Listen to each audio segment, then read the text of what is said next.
Në seancën e sotme plenare u zhvillua një interpelancë për gjendje në Spitalin e Lushnjës, ku deputeti i Partisë Demokratike Sajmir Korreshi ngriti shqetësime për ushqimin e pacientëve dhe mungesën e pajisjeve mjekësore në këtë spital, duke paraqitur edhe foton e bukës me kos që është mëngjesi që konsumojnë pacientët.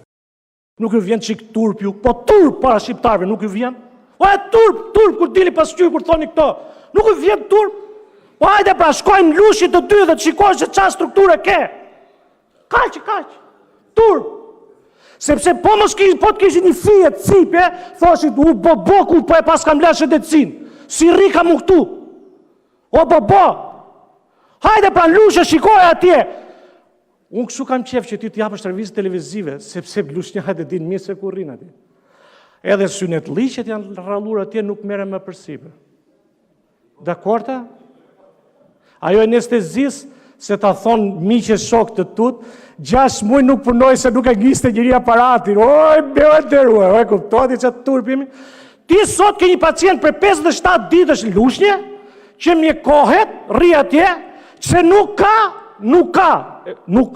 gjoj këtu, frigorifer për të majt insulinën. Ministri e Shëndetësisë dhe Mirëqenies Sociale Sala u përgjigj se spitali është pjesë e një programi kombëtar investimesh dhe se do të pajiset me aparaturë të re mamografie, duke theksuar përmirësimet që po planifikohen në sistemin shëndetësor. Më lejoni të informoj qytetarët për të vërtetën e investimit në Spitalin e Lushnjës.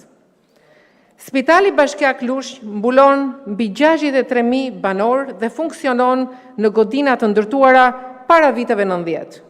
Të cilat për dekada kanë pasur amortizim të konsiderueshëm infrastrukturor dhe teknik.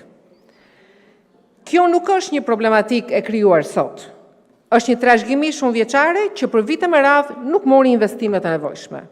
Pikërisht për këtë arsye, Spitali i Lushnjës është përfshirë në programin kombëtar të investimeve në infrastrukturës spitalore të financuar nga buxheti i shtetit dhe Fondi Shqiptar i Zhvillimit.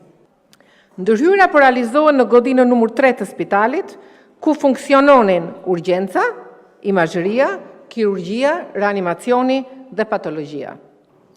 Paralelisht, po kryen ndërhyrje edhe në ambientet e lidhura me maternitetin dhe shërbimet mbështetëse, me synim këto, përmirësimin e kushteve për nënat të përsalindurit dhe pacientët në tërësi.